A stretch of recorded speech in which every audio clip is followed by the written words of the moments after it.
Balance cantilever ব্রিজটা আমরা শিখব। তো এই পর্যন্ত আমরা দুই টাইপের ব্রিজ দেখছি, একটা হচ্ছে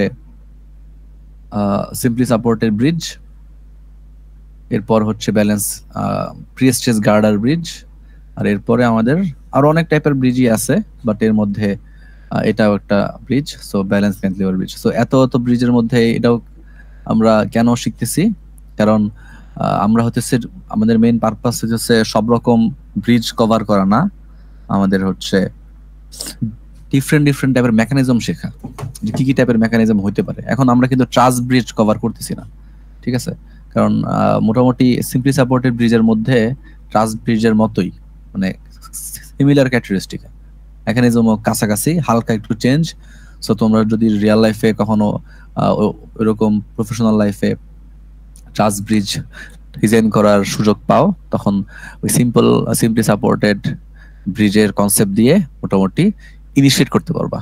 পরে তোমাদের কাজের সাথে সাথে প্রফেশনাল অ্যাক্টিভিটিদের সাথে সাথে তোমাদেরও অলওয়েজ লার্নিং এর মধ্যে থাকা লাগবে, কারণ সবকিছু তো ক্লাসের মধ্যে শিখে দেওয়া পসিবল না, তোমরা যখন কাজ করতে করতে শিখবা আর কি ফিউচারে ইনশাল্লাহ। তো ব্যালেন্স ক্যান্টিলিভার ব্রিজের মধ্যে যেটা হচ্ছে, আচ্ছা এই স্লাইডটা হইতেছে দেখতেই পাইতেছো, আমাদের এটা হচ্ছে বুয়েটের খান আমানত স্যারের স্লাইড। তো ওই স্লাইডটাই আমরা এখানে শেয়ার করতেছি, কারণ এই সাইডটা আমরাও পড়ছি এবং এই স্লাইডটা হচ্ছে বেস্ট লাগছে আমার কাছে, অনেক গুছানো আর কি। তো এই পর্যন্ত যতগুলো স্লাইড আমি তোমাদেরকে দেখাইছি, মোটামুটি ম্যাক্সিমামই হতেছে আমাদের স্যারদের স্লাইডই, ওগুলো থেকে যেগুলো হইতেছে হালকা পাতলা কিছু চেঞ্জেস আছে, যেগুলো আমার মনে হয়েছে যে এগুলো এইভাবে ডেলিভার করলে একটু বেটার হয়, তো সেইভাবেই করছি। তো এখন বাট ব্যালেন্স ক্যান্টিলিভার ব্রিজটা অনেক ভালোই স্বয়ংসম্পূর্ণ। আচ্ছা, তো এখন আমাদের ব্যালেন্স ক্যান্টিলিভার ব্রিজের কনসেপ্টটা মেইনলি কি সেটা একটু আমরা একটু বলি। যেটা হলো আমাদের সিম্পলি সাপোর্টেড ব্রিজের কনসেপ্টটা ছিল হচ্ছে, স্যার আপনার স্লাইডটা একটু জুম করলে ভালো হয় স্যার। একটা হচ্ছে ধরো একটা স্প্যান আছে এখানে, স্প্যান, এই স্প্যানের এপাশে একটা সাপোর্ট, এপাশে একটা সাপোর্ট, এই টাইপের ব্রিজই কিন্তু আমরা বলতেছিলাম সিম্পলি সাপোর্টেড বা স্ল্যাব ব্রিজ, ঠিক আছে। তো আমাদের ব্যালেন্স ক্যান্টিলিভার ব্রিজের স্পেশালিটি কি, ব্যালেন্স ক্যান্টিলিভার ব্রিজটাও সিম্পলি সাপোর্টেড ব্রিজের মতোই কাজ করবে, কিন্তু সিম্পলি সাপোর্টেড ব্রিজটা আমরা এখানে ইউজ করতে পারতেছি না, কারণ আমাদের স্প্যানটা অনেক বড়। তো স্প্যান যখন বড় হয় তখন তুমি পুরোটাকে একটা সিঙ্গেল স্ল্যাবের মাধ্যমে কভার করতে পারবা না, তোমার এটাকে কয়েকটা সেকশনে ভাগ করতে হবে। তো হচ্ছে এটাই আমরা সেকশনে ভাগ করছি, এখানে দেখতে পাইতেছো যে এখানে একটা সেকশন, এখানে একটা সেকশন, এরকম ভাগ করছে। তো এখন ভাগ করার ফলে যেটা হয়েছে, এই প্রতিটা ইন্ডিভিজুয়াল সেকশন একটা সিম্পলি সাপোর্টেড স্প্যানের মতো কাজ করবে, এবং আমরা চাবো এটা হইতেছে, আমরা যেমন জানি সিম্পলি সাপোর্টেড স্প্যানে এই সাপোর্টিং অলওয়েজ কি হয়, মোমেন্ট জিরো হয়। তো আমরা ব্যালেন্স ক্যান্টিলিভার ব্রিজেও সিমিলার জিনিসটা পাবো, ঠিক আছে, মানে সাপোর্টে হচ্ছে মোমেন্ট জিরো, আর ম্যাক্সিমাম মোমেন্ট কত, WL²/8। আমাদের আমাদের আমাদের অ্যানালাইসিসটা অনেক সহজ হয়ে গেল আর কি। তো দেখো এখানে কিছু অ্যাডভান্টেজের কথা বলতেছে মাল্টিপল সিম্পলি সাপোর্টেড স্প্যানের ক্ষেত্রে। কি কি অ্যাডভান্টেজ, এটা হচ্ছে ডিটারমিনেট স্ট্রাকচার। আমরা তো জানি ডিটারমিনেট আর ইনডিটারমিনেটের মধ্যে পার্থক্য কি, ওই যে DOKI আছে, ডিগ্রি অফ ইনডিটারমিনেন্সি বের করা লাগে। তো এই ক্ষেত্রে আমরা এগুলা ক্ষেত্রে আমরা আমাদের জিরো। তো ডিগ্রি অফ ইনডিটারমিনেন্স থাকলে কিন্তু আমাদের অনেক কিছু অ্যাজাম্পশন করা লাগে, আর যেহেতু এটা সিম্পলি সাপোর্টেড আছে, সো আমাদের এটা কিন্তু ডিটারমিনেট স্ট্রাকচার, সো এটা আমাদের একটা বিশাল অ্যাডভান্টেজ। হচ্ছে no stress due to differential settlement. তো এখানে আমাদের এই ডিফারেন্সিয়াল সেটেলমেন্ট বলতে কি বুঝাইতেছে, এই জিনিসটা একটু বোঝা দরকার। তো ডিফারেন্সিয়াল সেটেলমেন্ট যেটা হইলো, ডিফারেন্সিয়াল সেটেলমেন্ট বোঝানোর জন্য আমি একটু পাওয়ার পয়েন্টে যাই। তোমরা পাওয়ার পয়েন্ট কি দেখতে পাইতেছো কিনা?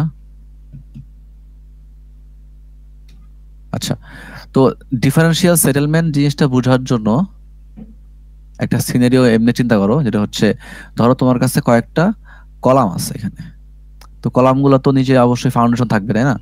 ফাউন্ডেশন থাকবে। এখন কলামগুলো সবগুলো একই একই লেভেলে আছে, এখন অনেক আমাদের পৃথিবীর সব জায়গা তো আর সমান না, তাই না? কোথাও উঁচু কোথাও নিচু। তো কোথাও আমাদের কলামের লেন্থটা বড়, কোথাও আমাদের কলামের লেন্থটা ছোট হইতেই পারে। তো এখন এইখানে আমাদের কি এই স্প্যানটা তোমার এখানে আছে। এখন এটা হচ্ছে আমরা তো তোমাদের সয়েল ল্যাবে তো মনে হয় অনেক ধরনের এক্সপেরিমেন্টই করছো। কনসলিডেশন টেস্ট, এটা ওয়ার্ডটা কি তোমরা পরিচিত কিনা? Consolidation of soil. তো এই জিনিসটা মানে কি? এই জিনিসটা মানে হচ্ছে যতই সময় যায় তুমি যদি একটা একটা সয়েলের উপর একটা লোড চাপায় রাখো, ওই সয়েলটা আস্তে আস্তে ওর ওর ভিতরের যে আহ,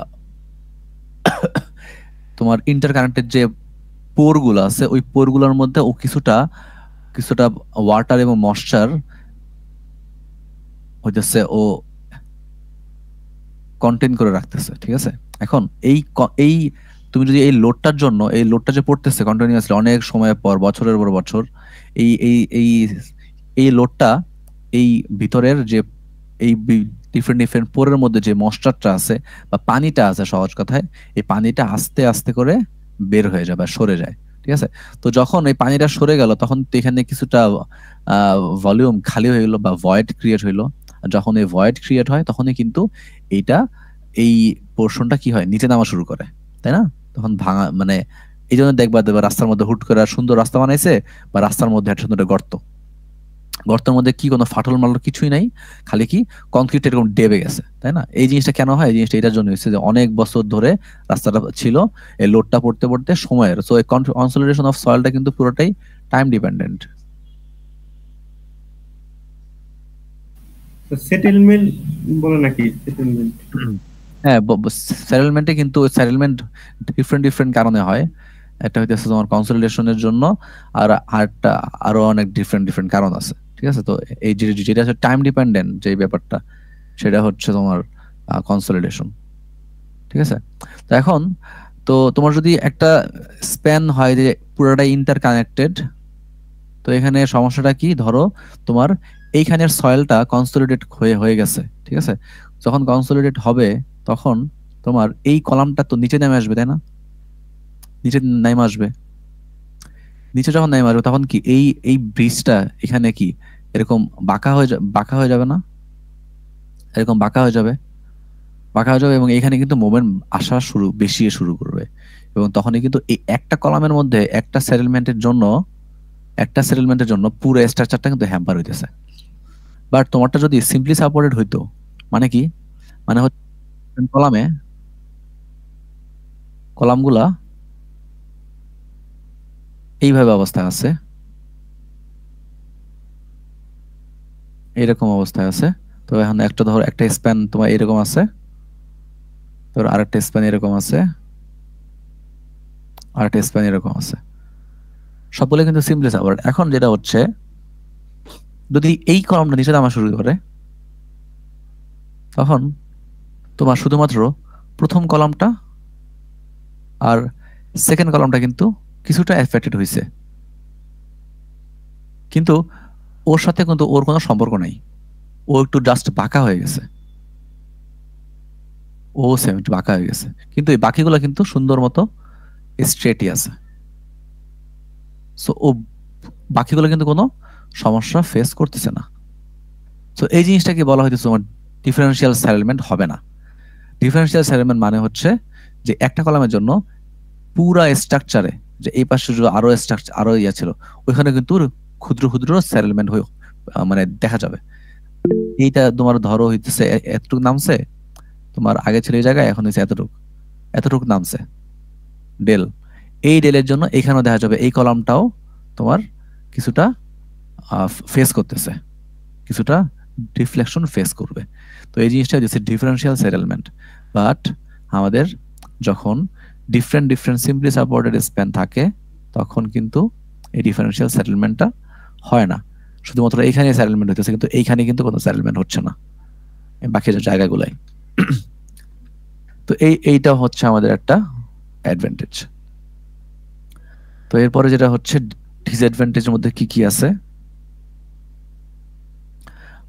ডিসঅ্যাডভান্টেজের মধ্যে মেইন ব্যাপারটা হলো যেটা হচ্ছে আমাদের নর্মালি যেগুলো ইন্টার কানেক্টেড স্প্যান থাকে তো ওইখানে কিন্তু কলামে একটা নেগেটিভ মোমেন্ট ক্রিয়েট হয়।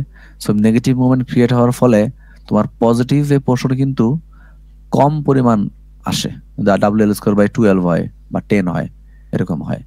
তো এই কম হলে কিন্তু আমাদের উপরে নিচে ব্যালেন্স করে আমরা রড কম দিতে পারি, মোটামুটি মানে ব্যালেন্স দেওয়া লাগে, বা ব্যালেন্স হলেও রড কম না লাগলেও আমাদের সেকশন সাইজ অনেক বেশি মোটা হয় না। বাট যেহেতু এদিকে তুমি দেখো এদিকে কিন্তু নেগেটিভ মোমেন্ট নাই বললেই চলে, পুরোটাই হচ্ছে কি পজিটিভ মোমেন্ট। সো আমাদের পজিটিভ মোমেন্ট জন্য আমাদের ডেপথ কিন্তু অনেক বিশাল একটা ফ্যাক্টর। তো ডেপথ মানে সেকশন সাইজ অনেক মোটা মোটা হয়ে যায় এসব ব্যালেন্স ক্যান্টিলিভার ব্রিজের জন্য। আর রড তো আগের মতোই লাগতেছে। তো এখানে আমাদের এই যে large magnitude of bending moment, এই জিনিসটা অনেক বেশি মানে একটা বিশাল ডিসঅ্যাডভান্টেজ। আর হচ্ছে এই যে যেটা বলতেছিলাম সেকশন সাইজ অনেক বেশি বড় এবং হেভি হয়ে যায়, যেটা অনেক সময় আনইকোনমিক্যাল হয়। ঠিক আছে। তো এখানে হচ্ছে আমাদের আবার যে কন্টিনিউয়াস স্প্যানের কথাবার্তা বলা আছে। তো কন্টিনিউয়াস স্প্যানটা জিনিসটা হচ্ছে কি, এই যেটা যেটা বললাম পুরোটাই হচ্ছে কি, পুরোটাই কন্টিনিউয়াস।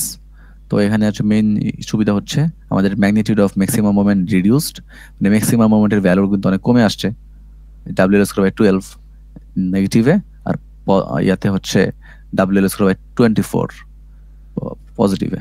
ঠিক আছে। তো তো এখানে কিন্তু আমাদের সেকশনটা অনেক ইকোনমিক করা পসিবল। আর বাট সমস্যা যেটা হচ্ছে এখানে কিন্তু ওই যে যেটা বলতেছিলাম কন্টিনিউয়াস স্প্যানে তোমার large bending moment due to uneven differential settlement. তো একটা কলামে যে সেটেলমেন্ট হয় পুরা পুরা স্প্যানে কিন্তু সেম ইফেক্টটা পড়তেছে। তো ওটার জন্য কিন্তু একটা স্ট্রেস ডেভেলপ হইতেছে আর কি। আর স্ট্রেস মানে তো আমরা জানি বেন্ডিং মোমেন্ট, যেহেতু স্ট্রেস মানে কি আমরা কি জানি M/EI, তাই না? তো এই এই আর কি যে অবস্থাগুলা এটা। এখন আমাদের ক্যান্টিলিভার জিনিসটা কন্টিনিউয়াস স্পেনের উপর বেস করে করা, কারণ আমরা চাই অলওয়েজ আমরা চাই ইকোনমিক্যাল সেকশন, মানে আমাদের সেকশন সাইজ অত বেশি মোটা করতে চাই না, আমরা খরচ কমাইতে চাই। আর হইতেছে এবং এর বেশি প্র্যাকটিক্যাল সেকশন মোটা হলে কিন্তু তোমার ব্রিজ দেওয়ার কোনো মিনিংলেস। তোমার ব্রিজ দেওয়ার অর্থ কি? অর্থ হচ্ছে যাতে নিচ দিয়েও কিন্তু তোমার ট্রান্সপোর্টেশন চলতে পারে। কিন্তু তুমি যদি সেকশন সাইজ এত মোটা দিলা যে নিচ দিয়ে ট্রান্সপোর্ট পসিবল হচ্ছে না, তাহলে তো ব্রিজ দেওয়া পুরোটাই মানে লস। সো এই জন্য আমরা চেষ্টা করবো যাতে কন্টিনিউয়াস স্প্যান। এখন কন্টিনিউয়াস স্প্যান হলো তো এই ডিফারেন্সিয়াল সেটেলমেন্ট, এই ব্যাপারটা তো অনেক ক্রুশিয়াল একটা ব্যাপার। তো এইটা তো আমাদের হ্যান্ডেল করা লাগবে। তো এটাকে হ্যান্ডেল করার জন্য তারা বিভিন্ন রিসার্চে দেখা গেছে যে এই যে ওদের বেন্ডিং মোমেন্ট ডায়াগ্রামটা, এই বেন্ডিং মোমেন্ট ডায়াগ্রামটার কিছু কিছু জায়গায় আমরা কিন্তু জিরো দেখতে পাইতেছি, মানে মোমেন্ট এখানে জিরো, তারপর হচ্ছে এখানে জিরো, এখানে জিরো, যেখানে যেখানে আমাদের আমাদের ইকুইলিব্রিয়ামটাকে ক্রস করতেছে ওইখানে কিন্তু মোমেন্ট জিরো। তো যেই সব জায়গায় মোমেন্ট জিরো সেই পয়েন্টটাকে বলা হয় জিরো মোমেন্ট বা পয়েন্ট অফ কন্ট্রাফ্লেকচার। ঠিক আছে, এই নামটা একটু খেয়াল রাখবা বানান সহ। তো এই পয়েন্ট অফ কন্ট্রাফ্লেকচার কোনটা? যে পয়েন্টে মোমেন্ট জিরো। এখন ওইসব পয়েন্টেই আমরা কিন্তু হিঞ্জের মতো কল্পনা করতে পারি। এখানে কিন্তু মোমেন্ট জিরো মানে কি, হিঞ্জে কিন্তু মোমেন্ট জিরো থাকে। তো এখন advantage of both simply supported and continuous span can be retained and disadvantage can be eliminated। মানে হচ্ছে আমরা যদি এই যেখানে যেখানে আমাদের মোমেন্ট জিরো এইসব জায়গায় যদি সত্যিকারে আমরা যদি হিঞ্জ অ্যাপ্লাই করে দিই, হিঞ্জ সাপোর্ট অ্যাপ্লাই করি, তাহলে কিন্তু আমাদের পুরা স্প্যানটা কন্টিনিউয়াস হচ্ছে আবার ওদের যে ডিফারেন্সিয়াল সেটেলমেন্ট ওইটাও মিটিগেট হচ্ছে। কিভাবে হচ্ছে? কারণ হচ্ছে হিঞ্জ দেওয়া মানে কিন্তু সবগুলোরে একসাথে কিন্তু কানেক্টেডই রাখা। আর হিঞ্জ কি করে? হিঞ্জ একটা ভার্টিক্যাল আর একটা হরিজন্টাল রিয়াকশন দেয়। সো এই রিয়াকশন দেওয়ার ফলে কিন্তু এই পুরা স্প্যান, এই স্প্যান আর এই স্প্যান, এই তিনটা স্প্যান আলাদা আলাদা কাজ করতেছে। ও যদি নিচে নামা যায় ও কিন্তু নিচে নামবে, কিন্তু এইটা কিন্তু নিচে নামবে কারণ রিয়াকশন একটা আছে, এখানে একটা রিয়াকশন আছে। সো এটার জন্য রিয়াকশনটা কাজ করবে, এই জন্য কিন্তু নামতে দিবা না। তো এইভাবে আমরা কিন্তু আমাদের যে ডিফারেনশিয়াল সেটেলমেন্টের ব্যাপারটা, এটাকে আমরা মিটিগেট করতে পারি। তো এখন আমরা যেটা বললাম, আমরা কিছু কিছু জায়গায় হিঞ্জ অ্যাপ্লাই করব। তো এই কিছু কিছু জায়গায় কোন কোন জায়গায় হিঞ্জ অ্যাপ্লাই করা যাইতে পারে, তো সাধারণত যেটা করা হয় সেটা হচ্ছে 3 স্প্যান ব্রিজ কল্পনা করা হয় আর কি। তো 3 স্প্যান ব্রিজে কল্পনা করলে আমরা তো আবার বলছি, এটা হচ্ছে তুমি যদি কন্টিনিউয়াস স্প্যান চিন্তা করো, তাহলে কিন্তু তোমার ইনডিটারমিনেন্সি বেড়ে যাবে, তাই না? তো এখন এখন যেটা হচ্ছে, ইনডিটারমিনেন্সি মানে হচ্ছে যতগুলা আননোন আননোন আছে তার চেয়ে কম পরিমাণ কি আছে, ইকুয়েশন আছে। সো সো এই ক্ষেত্রে আমরা এই ইনডিটারমিনেন্সি সাধারণত কত ডিগ্রি হয় এটা আমরা বের করার চেষ্টা করব। তো এটার জন্য আমরা একটা এক্সাম্পল দেখি, যেটা হচ্ছে যেমন ধরো নর্মালি যেটা বললাম, আমাদের সাধারণত 3 স্প্যান ব্রিজ হয়। এখন 3 স্প্যান ব্রিজ হলে তুমি কোথায় কোথায় হিঞ্জ অ্যাপ্লাই করবা? ধরো তোমার কাছে একটা সাপোর্ট আছে, এই সাপোর্ট, এই সাপোর্ট, এই 4টা সাপোর্ট আছে। এই 4টা সাপোর্ট ছাড়া তোমার এখন এমন এমন 2টা জায়গায় হিঞ্জ অ্যাপ্লাই করা লাগবে যাতে তোমার ডিগ্রি অফ ইনডিটারমিনেন্সি নাম্বার অফ ইকুয়েশনের চেয়ে কম থাকে। এখন সেটা কেমনে? সেটা হলো, তুমি যখন এই যে স্প্যানের কথা বলছি, তুমি যদি বেন্ডিং মোমেন্টটা দেখো, তোমার এইখানে এইখানে এইখানে আর এইখানে, এই 4 জায়গায় হইতেছে, এই 4টা জায়গায় তোমার হিঞ্জ ডেভেলপ হইতেছে। তো এই 4টা জায়গায় হিঞ্জ ডেভেলপ হইলে আমরা হইতেছে পারমুটেশনের মাধ্যমে জানতে পারি যে কত টাইপের হ্যারাসমেন্ট সম্ভব। 4C2 6 ধরনের ডিফারেন্ট অ্যারেঞ্জমেন্ট সম্ভব। কেন? আমরা 2টা হিঞ্জ এনে ডেভেলপ করবো আর কি। তো 2টা ব্রিজ যদি তুমি ডেভেলপ করো, তাহলে যেটা হচ্ছে, এখানে একটা ব্রিজ, এখানে একটা হিঞ্জ দিতে পারো, এখানে একটা হিঞ্জ, এখানে একটা হিঞ্জ দিতে পারো, এখানে হিঞ্জ, এখানে দিতে পারো, এখানে এখানে দিতে পারো। ঠিক আছে? তো এছাড়াও আরো 2 প্রকারের হিঞ্জ কিন্তু দেওয়া যায়, তাই না? যেমন হচ্ছে ধরো তুমি এখানে দিলা আর মাঝখানে দিলা। তো এই 2টা এখানে সাধারণত দেয় নাই, 2টাকে না দিয়ে তারা হইতেছে বাকি 4টা দেখাইছে এখানে। তো এই পরীক্ষায় কিন্তু এই জিনিসটা আসে, এটা হচ্ছে তোমার পসিবল ক্যান্টিলিভার কনফিগারেশন, ক্যান্টিলিভার কনফিগারেশনের পসিবিলিটিটা। এখন ক্যান্টিলিভার জিনিসটাকে আমরা কেন বলতেছি, এটা দেখার জন্য আমরা একটু রিয়ালিস্টিক ছবিটা দেখি। এটা হচ্ছে এই যে একটা বড় ব্রিজ দেখতে পাইতেছো, এই বড় ব্রিজের মধ্যে দেখবা এই যে এইখানে কিন্তু একটা হিঞ্জ আছে, তারপরে এইখানে একটা হিঞ্জ আছে। ঠিক আছে? তো এখন হিঞ্জটা থাকার ফলে যেটা হইতেছে সেটা হলো, তুমি চিন্তা করে দেখো, এই যে একটা তোমার কলাম, আবার এই যে একটা কলাম, এই কলামের মধ্যে কিন্তু এই যে মাঝখানের যে পোর্শনটা, এই পোর্শনটা কিন্তু পুরোটাই কিন্তু হিঞ্জের উপর সাপোর্টেড না। মাঝখানে কোনো কলাম আছে? কলাম কিন্তু নাই। তাহলে এই পুরোটা হিঞ্জের উপর সাপোর্টেড। তাহলে হিঞ্জের উপর যখন সাপোর্ট, তখন দেখো এই এতটুকু অংশকে ক্যান্টিলিভার। সো এই এতটুকুর পোর্শনের মধ্যে কিন্তু এই স্প্যানটা ঝুলে আছে। সেই জন্য এই পুরোটাকেই বলা হইতেছে তোমার কি সাসপেন্ডেড ব্রিজ, মানে সাসপেন্ডেড স্প্যান আর কি, ঝোলা। আর এইটুক পোর্শন হচ্ছে ক্যান্টিলিভার, এইটুক পোর্শন হচ্ছে ক্যান্টিলিভার। তো এই যে আমরা হিঞ্জ ডেভেলপ করলাম, এইটার কথাই আর কি আমরা এখানে বলতেছিলাম, যে আমরা এই সব জায়গাতে আমরা হিঞ্জ ডেভেলপ করতে পারি। ঠিক আছে? সো তোমরা হচ্ছে এই জিনিসটা একটু ভালো মতো প্র্যাকটিস করবা ছবি সহ। এটা হচ্ছে পসিবল ক্যান্টিলিভার কনফিগারেশন, এই 4টা। তো এই গেল। তো এখানে হচ্ছে ব্রিজের মধ্যে যে কি কি কম্পোনেন্ট থাকে, অ্যাঙ্কর স্প্যান, কোনটাকে অ্যাঙ্কর স্প্যান বলতেছে, যেটা হচ্ছে যেই পোর্শনটা ওই যে এইটাকে ধরে রাখতেছে সেটাকে বলতেছে অ্যাঙ্কর স্প্যান, আর মাঝখানটা হচ্ছে সেন্টার স্প্যান। ঠিক আছে? তো মাঝখানটা কিন্তু আমাদের ক্যান্টিলিভার মেইন। আর এগুলো কিন্তু যে মানে এগুলো তো আমাদের মেইন রাস্তার মধ্যে ব্রিজ পোর্শনটা, এগুলোর মধ্যে সিম্পলি সাপোর্টেড, বাট মাঝখানেটাকে তোমার ক্যান্টিলিভার ব্রিজ দিছে। কারণ ক্যান্টিলিভার দেওয়ার আরেকটা উদ্দেশ্যটা কি, সেটা হচ্ছে কি, আমাদের প্রতিটা ব্রিজ যখন তৈরি করে তখন কিন্তু এই মাঝখানের ওপেনিংটা কিন্তু অনেক ছোট হয়ে যায়। সো এই মাঝখানেটা ওপেনিং যখন ছোট হয়ে যায়, তখন কিন্তু আমাদের ফিউচারের জন্য কিছুটা আহ খারাপ খারাপ হিসেবে বলা যায়। কারণ কি? কারণ এখন না হয় নৌকা টোকা চলতেছে, বাট ফিউচারে যে বড় বড় জাহাজ চলবে না, এটা কি গ্যারান্টি আছে? বাট আমি যদি আগেই ব্রিজের মধ্যে এই জায়গাটা কমায় দেই, তাহলে তো নৌকাই চলতে পারবে। আর এর চেয়ে যদি বড় জাহাজও কেউ তৈরি করে ফেলে, তো ওগুলা কিন্তু চালানো পসিবল না, কারণ ব্রিজ আছে। অথবা ওগুলা বানাইতে হলে আবার এই ব্রিজটাকে ভাঙতে হবে। সো এইখান থেকে মানে মানুষের ফ্রিডম বাড়ানোর জন্য কিন্তু এই এই ব্যালেন্স ক্যান্টিলিভার ব্রিজ একটা সলিউশন আর কি। যাতে ফিউচারেও মানুষ, এখন না হয় নৌকা দিয়ে চলতেছে, বাট ফিউচারে যাতে মানুষ বড় বড় জাহাজ বা ক্রুজ গুলো আছে ওসব ক্রুজের চিন্তা করতে পারে অথবা ইউজ করতে পারে।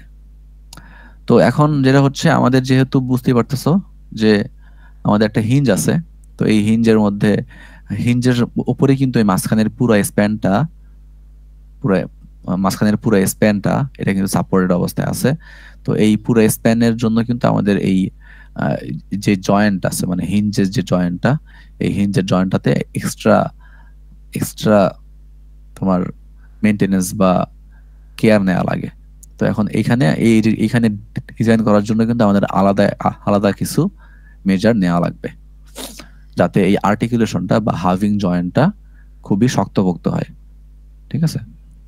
তো এখন যেটা করা হয় সেটা হইতেছে, আমরা তো এটা দেখছি যে কলামের উপর যে গার্ডার থাকে, এই গার্ডারের মাঝখানে যাতে ভাইব্রেশন না হয়, এই জন্য কি করা হয়, রয়েছে বিয়ারিং প্যাড দেওয়া হয় এরকম। তো এই বিয়ারিং প্যাড গুলার কিন্তু দেওয়া হয় যাতে এগুলা রাবারের নিউপ্রিনের মেনলি হয়, আর হচ্ছে হরিজন্টাল যে ডায়াফ্রাম গুলো আছে, এই ডায়াফ্রাম গুলা দিয়ে আমরা হচ্ছে ওর শিয়ারটাকে মিটিগেট করার চেষ্টা করি। তো সিমিলারলি এরকম আমাদের ব্যালেন্স ক্যান্টিলিভার ব্রিজেও কিন্তু এগুলো থাকবে, ডায়াফ্রামও থাকবে এরকম। কলাম থেকে কলামের উপরে যেহেতু আমাদের পুরো স্প্যানটা রেস্ট করবে, সো এখানে কিন্তু আমাদের কলামের উপরে কিন্তু এই যেহেতু গার্ডার গুলো রেস্ট করবে, তো এখানে কিন্তু ওই যে বিয়ারিং প্যাড গুলো থাকবে। তো এখানে পার্থক্যটা কি, শুধুমাত্র খালি এই হাবিং জয়েন্টটা, এটাই হচ্ছে পার্থক্য। তো এই ছবিটাও হচ্ছে সবাই ভালো মতো শিখবা, কম্পোনেন্ট অফ ক্যান্টিলিভার ব্রিজ, কারণ এই ছবিটাও অনেক সময় আসে যে ক্যান্টিলিভার ব্রিজের তুমি হইতেছে কম্পোনেন্ট গুলা ছবি এঁকে দেখাও। তো এখানে কিন্তু এই ছবি আঁকার চেয়ে বেশি ইম্পর্টেন্ট হচ্ছে তুমি এই লেভেলিং গুলো ঠিক মতো করছো কিনা, এই লেভেলিংটা ঠিক মতো করতে পারতে হবে। ঠিক আছে? মানে কোনটাকে ডায়াফ্রাম বলতেছে, কিভাবে দেখাইছে, তো এই ছবিটা ভালো মতো সবাই শিখবা। তো যেটা বলতেছিলাম, এই যে আমাদের যেহেতু এখানে হিঞ্জের কথা বলা আছে, তো এই হিঞ্জ সাপোর্টে কিন্তু এখানে কিন্তু বিয়ারিং প্যাড দেওয়া হয় যাতে ভাইব্রেশন ইয়াগুলা মিটিগেট করা যায় আর কি। তো এখন আস্তে আস্তে আমরা যাই। তো এখানে যে কথা বলতেছিলাম যে বিয়ারিং প্যাড, এই সব বিয়ারিং প্যাড গুলো ইউজ করা হয়। এখন এই সব বিয়ারিং প্যাড গুলো কিন্তু অনেক বেশি টেনশন নেওয়ার মতো ক্যাপাসিটি আছে। টেনশন নেওয়ার ক্যাপাসিটি কেন আছে? কারণ হচ্ছে মাঝখানে কিন্তু স্টিলের প্লেট দেওয়া আছে এখানে।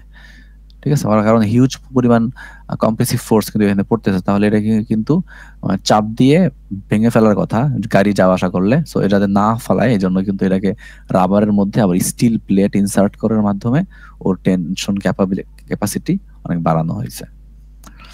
তো এরপরে যেটা হচ্ছে আমাদের টাইপ অফ ডেক, ব্রিজের টাইপ অফ ডেক, এখানে ডিফারেন্ট টাইপের ডেক আছে। তো আমরা ইউজ করব হচ্ছে টি বিমটা, এটাও আমরা সেমটা ইউজ করছিলাম হচ্ছে আমাদের প্রিয়াস্টাস গার্ডার ব্রিজে। তো এখানে বাকিগুলো আছে, বাট এই টি বিমটা একটু ভালো মতো সবাই একটু দেখে রাখবা আমরা কোনটা ইউজ করছিলাম। তো এগুলোই। এরপরে যেটা রেবার প্যাডের যেটা বললেন স্যার রেবার প্যাডে তো রাবার প্যাড, হ্যাঁ কম্প্রেশন আসবে না স্যার? হ্যাঁ কম্প্রেশন আসবে। তাহলে স্যার বললেন যে হচ্ছে মানে ও টেনশন নিতে পারে অনেক বেশি। হ্যাঁ, তো উপরে কম্প্রেশন, নিচে কি টেনশন? স্যার এই রেবার প্যাড তো মানে পিয়ার ক্যাপ আর হচ্ছে গার্ডারের যে ইয়ে আসছে সেটার মাঝখানে থাকবে না তো স্যার? দুই দিক থেকে কম্প্রেশন আসার কথা না? কই এখানে এখানে খালি উপর থেকে আসতেছে না, কম্প্রেশন আসতেছে না, দুই থেকে কেমনে আসবে? শুধু ভার্টিক্যাল কম্প্রেশন আসতেছে। আর স্যার মানে নিচের দিক থেকে স্যার কোন ইয়া যাচ্ছে টেনশন? একটা বিমের উপর তোমার যদি উপরে কম্প্রেশন কাজ করে, নিচে কি কাজ করবে? উপরে যদি কম্প্রেশন, নিচে কি হবে? টেনশন। এই তো। জি স্যার, বুঝতে পারছি। আচ্ছা, তো এখানে ডিফারেন্ট টাইপের ডেক দেওয়া আছে, আর হচ্ছে এবার হচ্ছে আমাদের ব্রিজ ডেক কনফিগারেশনে ডিফারেন্ট টাইপের গার্ডার দেওয়া আছে আর কি। তো এই গার্ডার গুলো কেমন হয় সাধারণত, যে কোথায় এক্সাম্পল সহ দেওয়া আছে যে কোথায় আমাদের বাংলাদেশে এগুলো অ্যাপ্লিকেশন হয়েছে, মাল্টিপল সেল বক্স গার্ডার, তারপর হচ্ছে স্প্রেড বক্স গার্ডার, এই টাইপের গার্ডার গুলা। তো সিমিলারলি এবার যদি আমরা ডিজাইনে আসি, ডিজাইনে আমাদের সেম, আমরা হচ্ছে শুধুমাত্র সুপার স্ট্রাকচারটাকেই ডিজাইন করার চেষ্টা করব। এর মধ্যে আমাদের ওই সিমিলার কয়েকটা পোর্শন থাকবে, ডেক থাকবে, গার্ডার থাকবে, ডায়াফ্রাম, রেলিং, আর্টিকুলেশন। তো এইখানের মধ্যে কিন্তু আমাদের, তুমি যদি ভালো মতো দেখো, যেটা হচ্ছে রেলিং, তারপরে ডায়াফ্রাম, এগুলো কিন্তু একদম সিমিলার আমাদের ইয়ার মতোই, আগের মতোই। তো চেঞ্জটা হচ্ছে কোথায় কোথায়? চেঞ্জটা হচ্ছে শুধুমাত্র এই গার্ডারের ডিজাইনে, তারপর হচ্ছে আর্টিকুলেশনে, আর ডেকেও তেমন একটা ইয়া নেই, বাট লোডিংটা একটু একটু ডিফারেন্ট, হালকা পাতলা ডিফারেন্ট। তো এই জন্য এই তিনটা জিনিস একটু চেঞ্জ দেখতে পাবা। আর ডায়াফ্রাম আর রেলিং কিন্তু হুবহু সেম আগের মতোই। তো সিমিলার, তুমি যদি এগুলো ডিজাইন করতে চাও তাহলে আমরাও চেষ্টা করব এই তিনটাই ডিজাইন করার, বাকিগুলো তো আমাদের হয়েছেই। তো ফার্স্ট অফ অল আমাদের কাজ কি? Load calculation.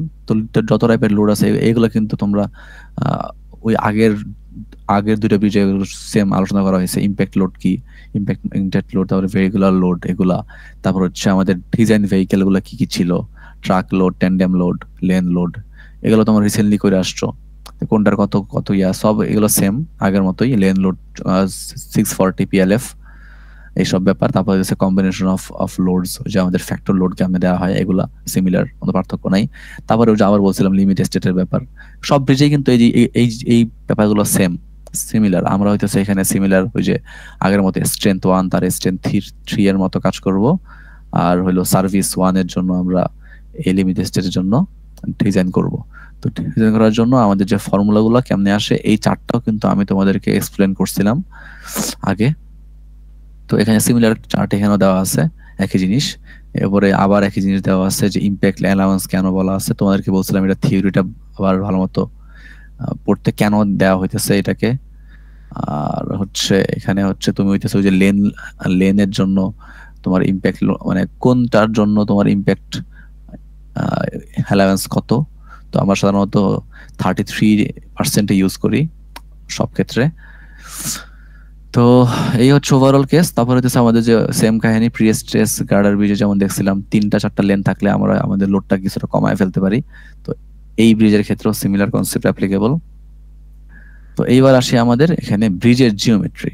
ঠিক আছে, এখানে আমাদের কিন্তু ব্রিজ জিওমেট্রিটা কিছুটা চেঞ্জ আসবে আর কি এখানে। তো এখানে কি কি চেঞ্জ আছে সেটা একটু বোঝার চেষ্টা করি। তো এখন যেটা হইলো,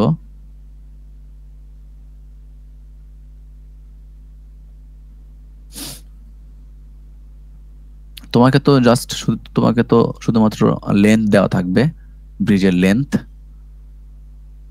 তো তোমার কাজ হচ্ছে এই লেন থেকে কতটুক পোর্শনকে আমরা মিডিয়া স্প্যান বলবো, কতটুককে আমরা অ্যাঙ্কর স্প্যান বলবো, এটা বলা। এবং ওই মিডিয়া স্প্যানের মধ্যে কতটুক পোর্শন হচ্ছে তোমার সাসপেন্ডেড স্প্যান, কতটুক হচ্ছে ক্যান্টিলিভার স্প্যান, এই যে লেন্থ গুলা এগুলা কিন্তু তোমার বের করা লাগবে।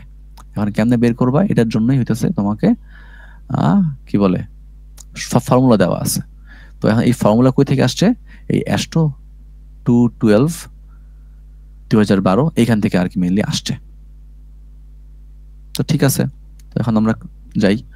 তো ধরো তোমার কাছে এখানে টোটাল স্প্যান হচ্ছে তোমার এল, এটা তো তুমি জানো পুরোটা। তোমার এই মাথা থেকে ওই মাথা তোমার টোটাল স্প্যান হচ্ছে এল। এখন তোমার এই এল এর থেকে তোমার বিয়োগ করা জানতে হবে হচ্ছে এল এমটা কত। তো মিড স্প্যান কত তোমার জানতে হবে। আর মিড স্প্যান জেনে গেলে তো তুমি তো এল ইটাও বের করে ফেলতে পারবা। তো এখানে হচ্ছে দুইটা ইম্পিরিক্যাল ফর্মুলা দেওয়া আছে এখানে, যে এল এম ইকুয়ালস টু 1.4 এল ই। ঠিক আছে, আর এই তিনটা জিনিস জানা ফেলার পরে তোমার কাজ হইতেছে এই এলসি এগুলো বের করা। তো এগুলোর জন্য তোমার হইতেছে এলসি আর এলএস এর মধ্যে একটা সম্পর্ক দেওয়া আছে, এলসি ইকুয়ালস টু 0.3 এলএস। তো এই সম্পর্কগুলো কিন্তু মুখস্থ করতে হবে, এই ভ্যালুগুলা। তো এবার আমরা হচ্ছে আমাদের এক্সাম্পল ম্যাথটাতে যাই, তাহলে আমাদের জিনিসটা বুঝতে সুবিধা হবে। যেমন ধরো এখানে তোমাকে টোটাল স্প্যান দেওয়া আছে কত।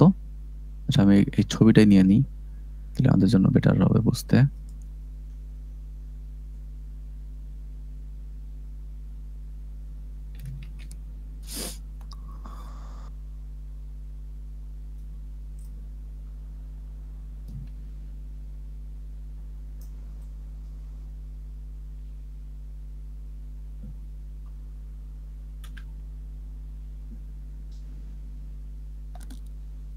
ওকে, তো এখানে দেখো তোমাদের এখানে এল এর মান দেওয়া ছিল কত, 400 ফিট।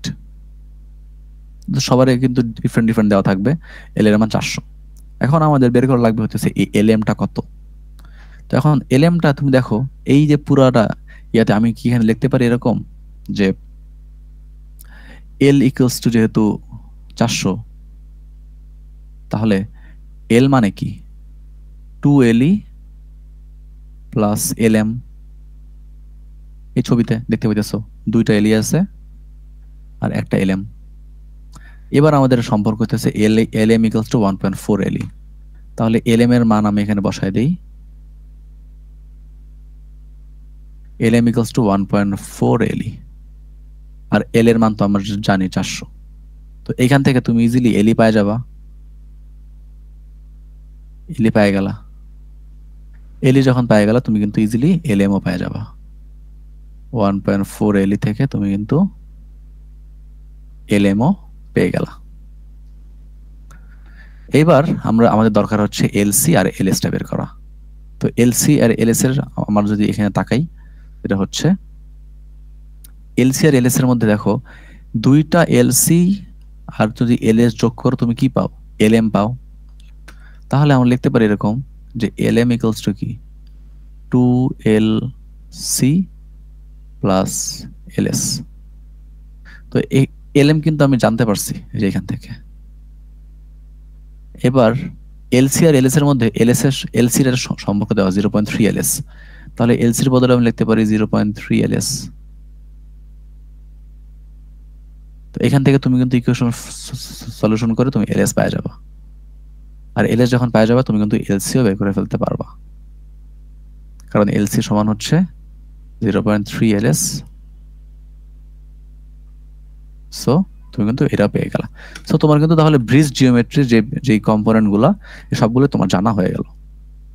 এবার আমরা আসি যেটা হচ্ছে এই যে আমাদের গার্ডার মানে স্প্যানটা আছে, স্প্যানের এই এইচটা কত, এই এইচটা কত, এইচটা জানার জন্য দেখো এখানে বলা আছে এস্ট করে বলা আছে এইচ হচ্ছে 0.07 এর এলএস এর চেয়ে বড় হইতে হবে, বড় সমান হওয়া লাগবে।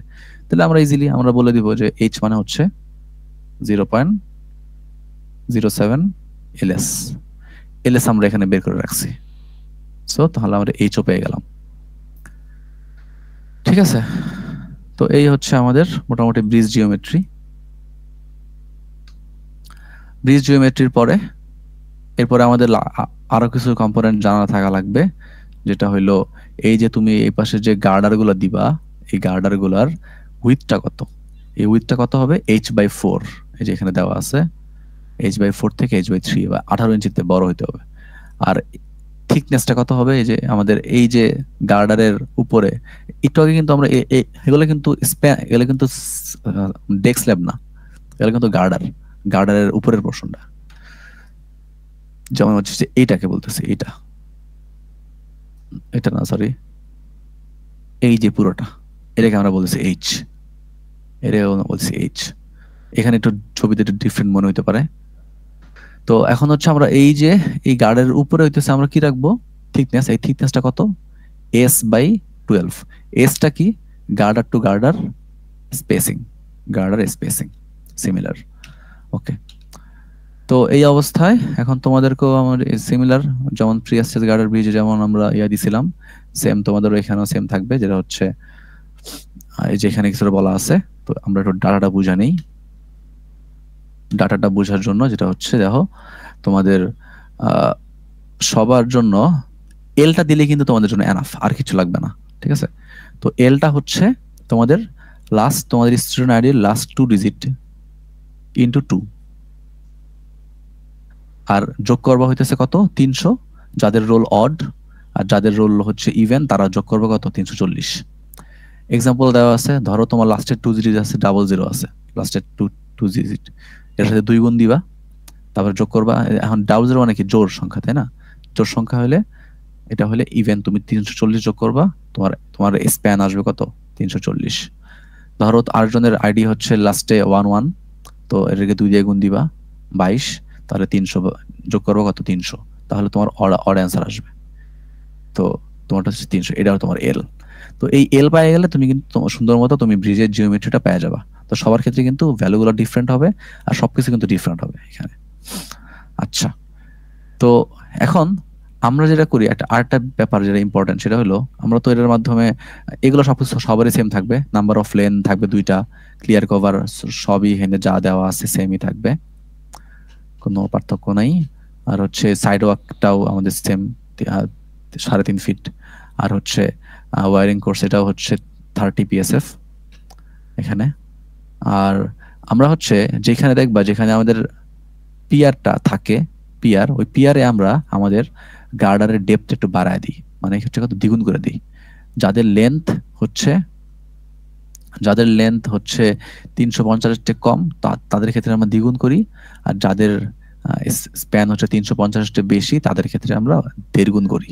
ঠিক আছে, তো এই ব্যাপারগুলো জানা থাকলে আমরা আমাদের এবার ডিজাইন পোর্শন শুরু হইতেছে কি দিয়ে, ডেস্ক স্ল্যাবের ডিজাইন দিয়ে। তো ডেস্ক স্ল্যাবের ডিজাইন আমরা করে ফেলতে পারবো। তো ডেস্ক স্ল্যাবের ডিজাইনে first of all bridge geometry যখন করা শেষ, এরপরে আমরা ডেস্ক স্ল্যাবের ডিজাইনটা করব। তো ডেস্ক স্ল্যাবের ডিজাইনটা হচ্ছে এরকম, সেম কাহিনী আগের মতো। তুমি হচ্ছে লোড ক্যালকুলেশন করবা, লোড ক্যালকুলেশন করার পরে তারপর হচ্ছে similar dead load live load calculation করে কাজ করবা। তো এখানেও হচ্ছে আমরা যেহেতু আমরা সবকিছু স্ল্যাব ব্রিজের মতো করতেছি, সিম্পলি সাপোর্টেড, সো এখানে আমরা কিন্তু স্ল্যাব ব্রিজে কিন্তু লাইভ লোড ক্যালকুলেশনের সময় চার্ট ইউজ করছিলাম, ওই চার্টটাই কিন্তু এখানে ইউজ করতেছে সিমিলার। তো আমরা সবাই কিন্তু ওটা ইউজ করা পারি, তো এখানে আর ওটাকে রিপিট করবো না। তো যখন তুমি ডেড লোড আর লাইভ লোড ক্যালকুলেশন করে ফেলবা, তারপর তো তোমার সেম কাজ, তোমার হচ্ছে রেইনফোর্সমেন্ট বের করে তোমার হচ্ছে তোমার যে এরকম একটা ছবি তোমার আঁকা। তোমাদের এই পর্যন্তই হতেছে তোমাদের আগামী দিনের ল্যাব রিপোর্ট, যে ব্যালেন্স ক্যান্টিলিভার ব্রিজের ডেস্ক স্ল্যাবের ডিজাইন পর্যন্ত। তো এখন এই ডেস্ক স্ল্যাবের ডিজাইনটা তো আমি এখানে অনেক কিছু ওভারভিউ দিলাম, এখন আমরা এক্সাম্পল ম্যাথে এই পুরোপুরি ডিজাইনটা দেখি আগামী দিনের ল্যাব রিপোর্টটা। তো তোমাদের শুরু হবে হইতেছে ফার্স্ট অফ অল ধরো তোমাদের এই যে এখানে তোমাদের এল দেওয়া আছে, এল দেওয়ার পরে তুমি তোমার ব্রিজ জিওমেট্রি গুলো বের করে ফেললা। ব্রিজ জিওমেট্রি বের করে ফেলার পরে তোমার কাজ হইতেছে এই যে তোমার যে নর্মাল ডাটাগুলা এগুলো বের করে তোমার এই যে একটা ছবি দেখানো আছে, এই ছবির মধ্যে তুমি তো সবকিছু তোমার ডাটাগুলো আছে, এই ছবিটা তুমি দেখাবা যে তোমার লেন্থ কত, এলসি কত, তারপরে হাইট কত, গার্ডারের হাইট, এটা হচ্ছে পিয়ারে কিন্তু একটু বড়, আর যে নর্মালে কিন্তু কম। ঠিক আছে, তো এগুলোই দেখানো হয়েছে। তো ব্রিজ জিওমেট্রি দেখানোর পরে তুমি হচ্ছে একটা ওভারঅল একটা ক্রস সেকশনাল এরিয়া দেখাইতেছে। এখানে ক্রস সেকশনাল এরিয়াতে তুমি এখানে সবকিছু দেখা যায়, ওয়ারিং কোর্স কত, 2% স্লো, হ্যান ত্যান সবকিছু এখানে দেখাইতেছে। ওকে, দেখানোর পরে তোমার এবার শুরু হচ্ছে ক্যালকুলেশন অফ মানে লোড ক্যালকুলেশন ডেড লোডের। তো এটা করার জন্য আমাদের কি করা লাগবে, ফার্স্ট অফ অল এটা হচ্ছে আমরা কিন্তু ডিরেক্টলি আমরা যেমন আগে লোড ক্যালকুলেশন করতাম ওয়েটে, এখানে আর লোড ক্যালকুলেশন করবো না, আমরা ডিরেক্টলি ক্যালকুলেশন করবো হচ্ছে মোমেন্ট। তো ফার্স্টেই আমরা করবো হচ্ছে ডেড লোড মোমেন্ট বের করব। তো ডেড লোড মোমেন্ট বের করার জন্য আমাদের দেখো কি করতেছে এখানে। ফার্স্ট অফ অল তোমার ডেড লোড ডিজাইন মোমেন্ট লাগবে, তো সেলফ ওয়েট বের করতেছে স্ল্যাবের। তো থিকনেস তুমি জানো, থিকনেস থেকে তুমি যদি কংক্রিট ওয়েট গুণ দাও তাহলে পেয়ে গেলা। তারপর হচ্ছে তোমার ওয়্যারিং করছে, কি আগেরটা প্রথমে যেটা করছিলাম ওটাই ধরে করব? প্রথম দুটো মানে কোনটা ধরে করছিলা? আমরা আগের যে ম্যাথটা করলাম ওটার তো আমরা 7 আসছিল। আগের ম্যাথ কোনটা? আগে স্যার যে ইয়াগুলো অ্যাসাইনমেন্ট গুলো করলাম স্যার, ল্যাব রিপোর্ট গুলো, ওটার কথা বলতেছি। ওইটা কি ব্রিজ ছিল?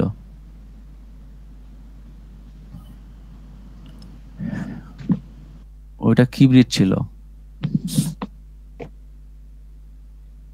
স্যার? একটু ব্রিজের নাম কি? ওই ব্রিজের নাম কি?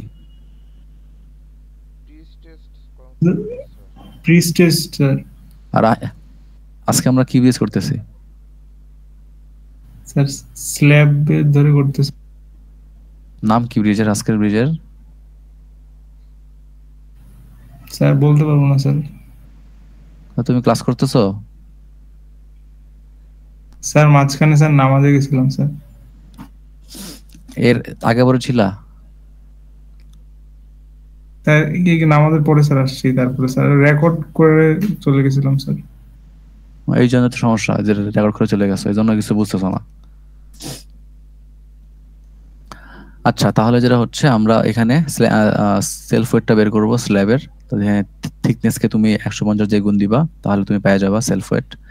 তারপরে ওয়ারিং কোর্সের লোডটাও তুমি বের করে ফেললা 300, এটা তোমার দেওয়া থাকবে সবার জন্য সেম। তো লোড যখন তুমি পেয়ে গেছো, তারপর তোমার কাজ হচ্ছে মোমেন্ট বের করা। তো সেলফ ওয়েটের জন্য একটা মোমেন্ট আসবে WS²/10, আর হচ্ছে ওয়ারিং কোর্সের জন্য মোমেন্ট আসবে WS²/10। তো এখানে খেয়াল রাখার বিষয় হচ্ছে দুই জায়গায় কিন্তু সেলফ ওয়েট আর এখানে হচ্ছে ওয়ারিং কোর্স। তো এই যখন তুমি ডেড লোড মোমেন্ট পেয়ে গেলা, পেয়ে যাওয়ার পরে তোমার কাজ হইতেছে লাইভ লোড মোমেন্ট বের করা। তো লাইভ লোড মোমেন্টের জন্য আমরা কিন্তু কি ইউজ করব, চার্ট ইউজ করব, টেবিল। তো এখানে পজিটিভ মোমেন্টের টেবিল ইউজ করব। পজিটিভ মোমেন্টের টেবিল তোমরা ইউজ করতে পারো, তোমরা স্ল্যাব ব্রিজে শিখে আসছো, তো ওইটা ইউজ করবা।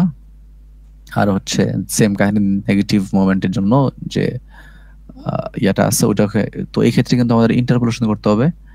ইন্টারপোলেশন করে তোমার হচ্ছে তুমি নেগেটিভ মোমেন্ট পেয়ে যাবা।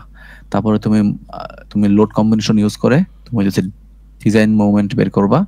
লোড কম্বিনেশন ইউজ করে নেগেটিভ ডিজাইন মোমেন্ট ইউজ করবা, মানে বের করবা আর কি। তো বের করার পরে এরপর তোমার কাজ হইতেছে ডি চেক করতে হবে।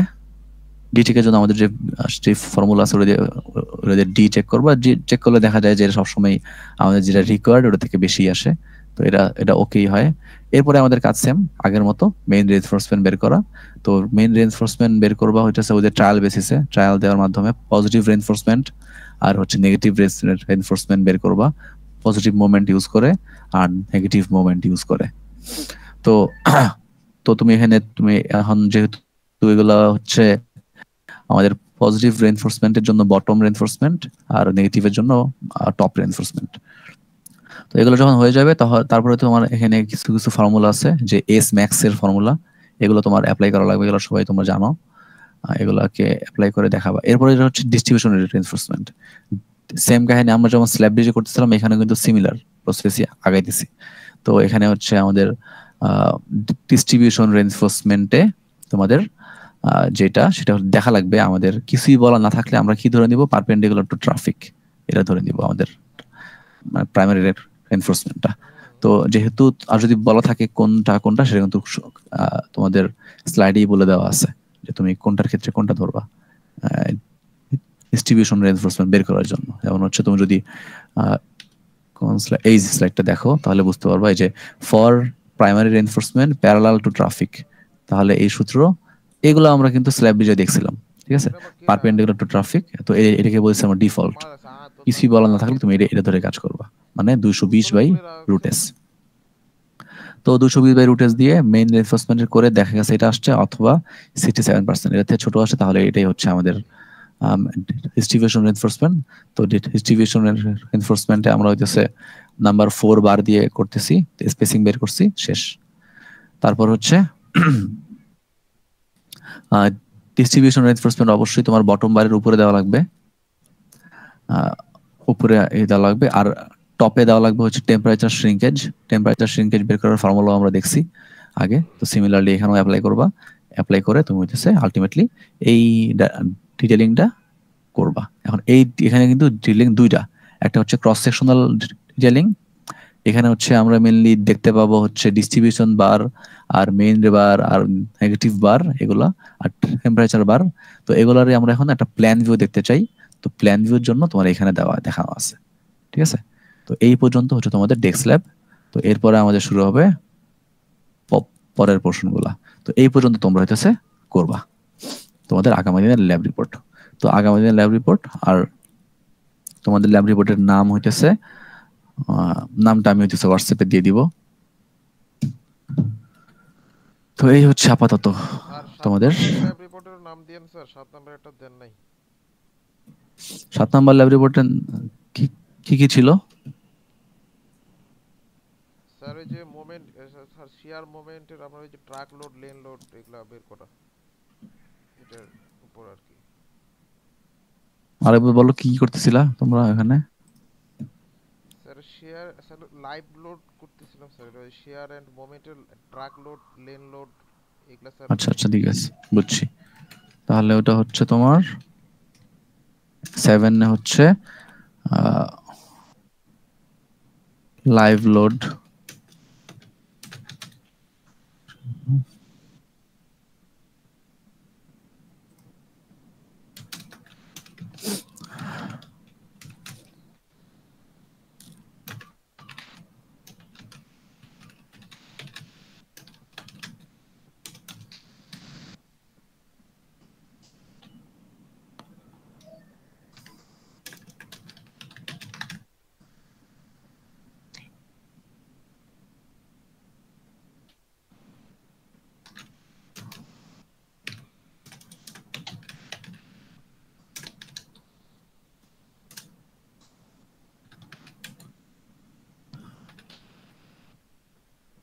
ঠিক আছে, তোমাদের গ্রুপে দিয়ে দিছি এই দুইটাই।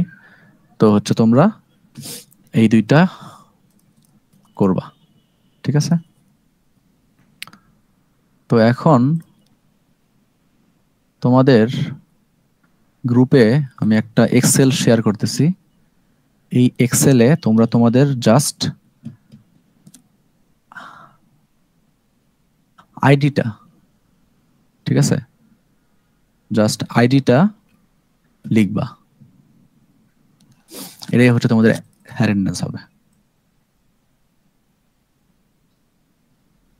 দুইটা কলাম থাকবে, একটা কলাম হচ্ছে, আচ্ছা কলাম দরকার না, আমি তোমাদের একটা ফর্ম শেয়ার করতেছি।